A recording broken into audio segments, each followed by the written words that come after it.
다 풀어봤어요? 이제 같이 답을 맞춰볼까요? 1번입니다.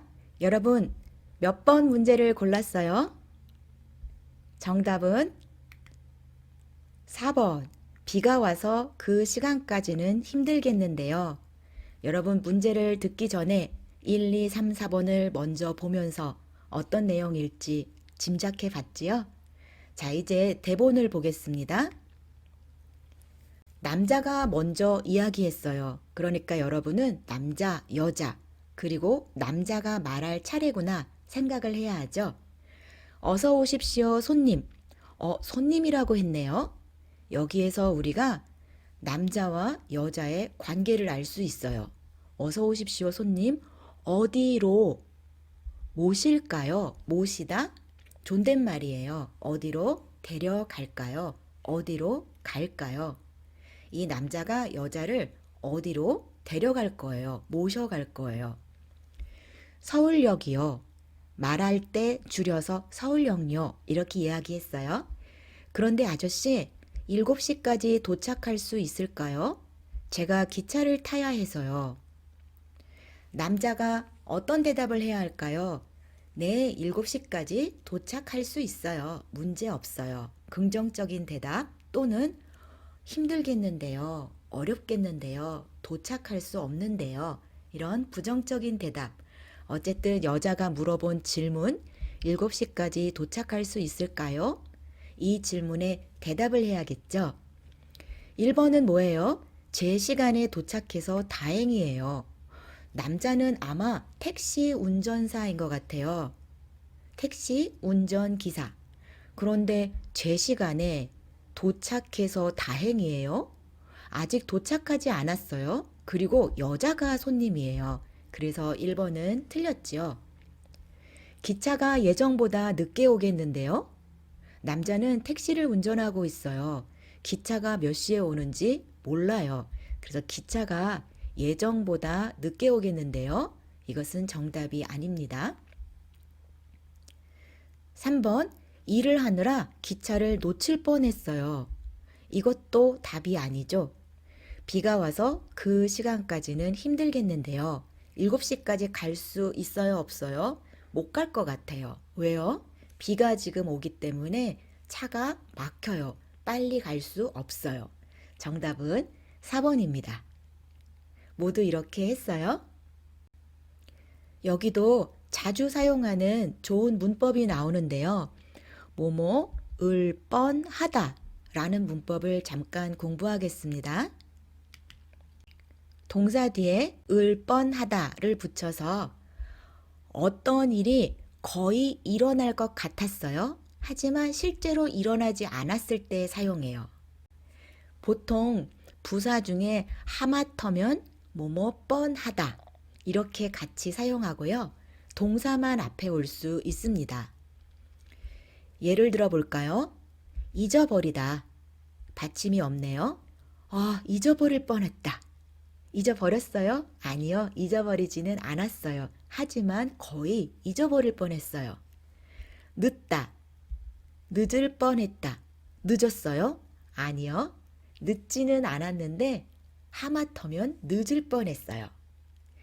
여기 예문이 2개 나와 있는데요.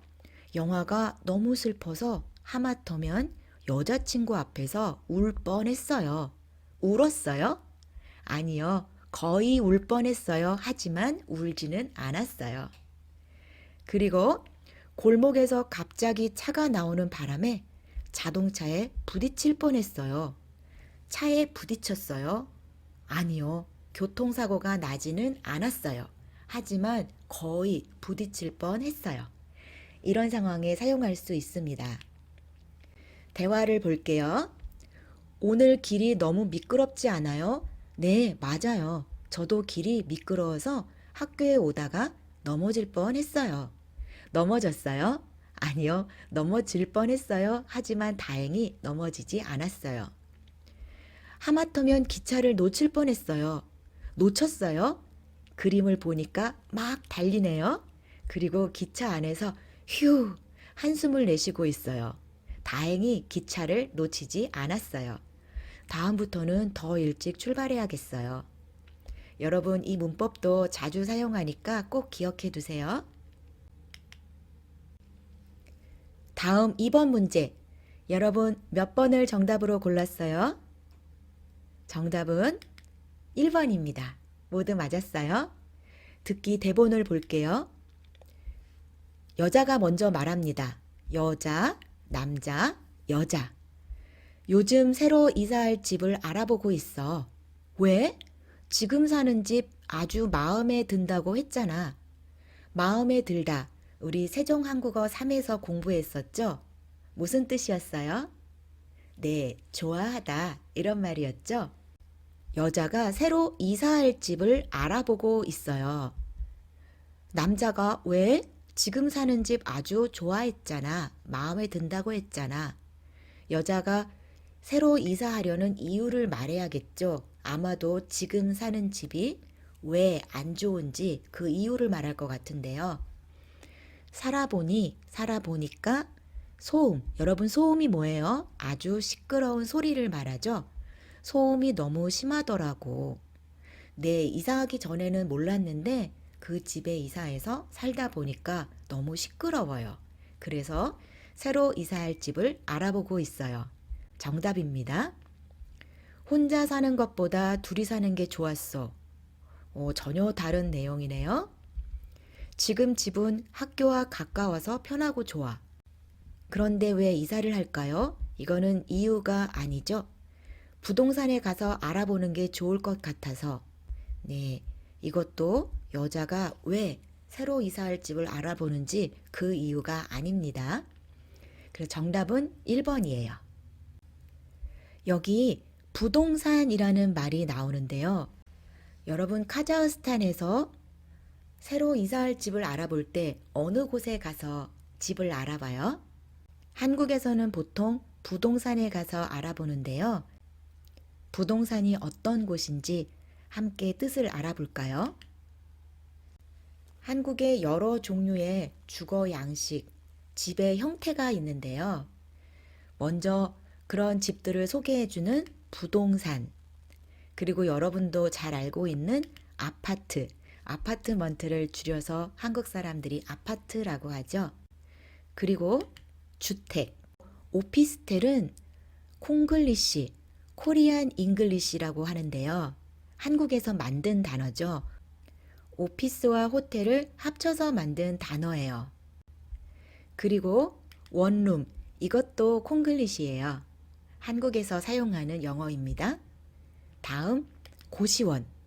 고시원은 학생들이 보통 사용하는 아주 좁지만 가격이 저렴한 주거 형태이고요. 전세는 보증금을 기반으로 해서 집을 빌리는 형태를 전세라고 해요. 그리고 월세, 이렇게 여러 가지 주거 형태가 있는데요. 선생님이 내일 줌 수업 시간에 각각의 주거 형태를 동영상과 사진을 통해 더 자세히 보여주고 설명하겠습니다. 마지막으로 3번. 여러분, 몇 번이 정답이에요? 정답은 3번. 그래? 미리 알았으면 좋았을걸. 대본을 볼까요?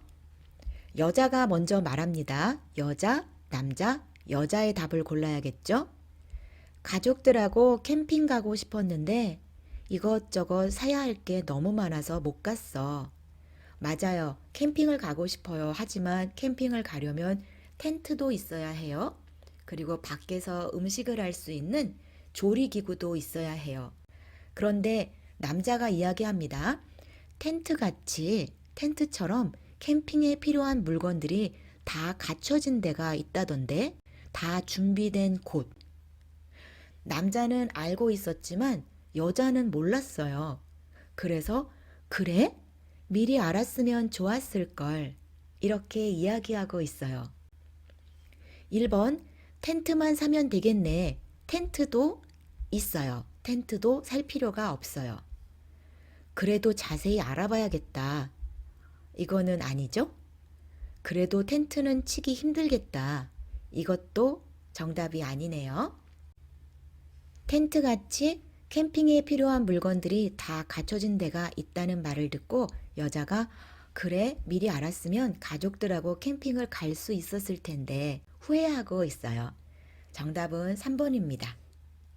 여러분, 여기 보면 남자의 이야기처럼 텐트같이 캠핑에 필요한 물건들이 다 갖춰져 있는 장소가 한국에는 많이 있어요. 카자흐스탄 사람들도 캠핑을 좋아하지요?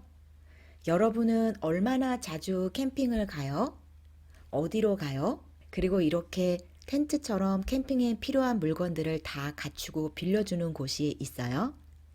카자흐스탄 사람들의 캠핑 문화를 알려주세요. 3번 문제에서도 생활 속에서 자주 사용하는 문법이 나왔는데요. 걸, 그랬다 라는 후회의 표현입니다. 뭐뭐 걸 그랬다는 말하는 사람이 어떤 행동을 했어요? 그래서 후회해요. 또는 하지 않았어요. 그래서 후회해요. 어떤 일을 하지 않았을 때는 할 걸 그랬다 하며 후회를 하고요. 어떤 일을 했어요. 그럴 때는 하지 말 걸 그랬다 이렇게 후회를 해요. 예를 들어 가다, 먹다. 가지 않았어요. 먹지 않았어요. 그래서 후회해요. 갈 걸 그랬다. 먹을 걸 그랬다. 그리고 말할 때는 보통 그랬다를 생략하고 갈 걸, 먹을 걸 이렇게 줄여서도 말해요. 갔어요. 하지만 가서 안 좋은 일이 있었어요. 가지 말 걸 그랬다. 먹었어요. 먹고 나서 배탈이 났어요. 먹지 말 걸 그랬다. 이렇게 후회 또는 아쉬움을 나타낼 수 있어요. 대화를 볼까요? 아키라 씨 오셨어요? 모두들 정장을 입고 왔네요. 저도 정장을 입고 올 걸 그랬어요. 파티에 갔어요. 편하게 옷을 입고 갔어요. 그런데 다른 사람들을 보니까 모두 정장을 입었어요. 그래서 후회를 하면서 저도 정장을 입고 올 걸 그랬어요. 이야기하고 있어요. 다음, 컴퓨터가 30%나 세일을 하네요. 진짜요? 이렇게 세일할 줄 알았으면 조금만 기다릴 걸 그랬어요. 지난주에 샀거든요. 정말 안타깝네요. 지난주에 컴퓨터를 샀어요. 비싸게 샀어요. 그런데 한 주가 지났는데 컴퓨터를 30%나 세일하고 있어요. 그래서 조금만 기다릴 걸 그랬어요. 후회하고 있어요. 여러분 이 문법 알겠어요? 이상으로 오늘 듣기 수업 영상을 마치겠습니다. 오늘의 댓글 검사 과제는 공부한 문법 3개 중에 1개를 사용해서 문장을 만들어 보세요. 오늘 무슨 문법을 공부했죠? 뭐뭐하는 편이다. 뭐뭐할 뻔하다. 뭐뭐할 걸 그랬다. 3개 다 문장을 만들 필요 없어요. 3개 문법 중 1개를 사용해서 한 문장만 만들면 됩니다. 몇 시까지요? 오후 8시까지 댓글로 남겨주세요. 그럼 여러분 남은 오후도 행복한 시간 보내고요. 내일 줌 수업 시간에 만나요. 모두 안녕.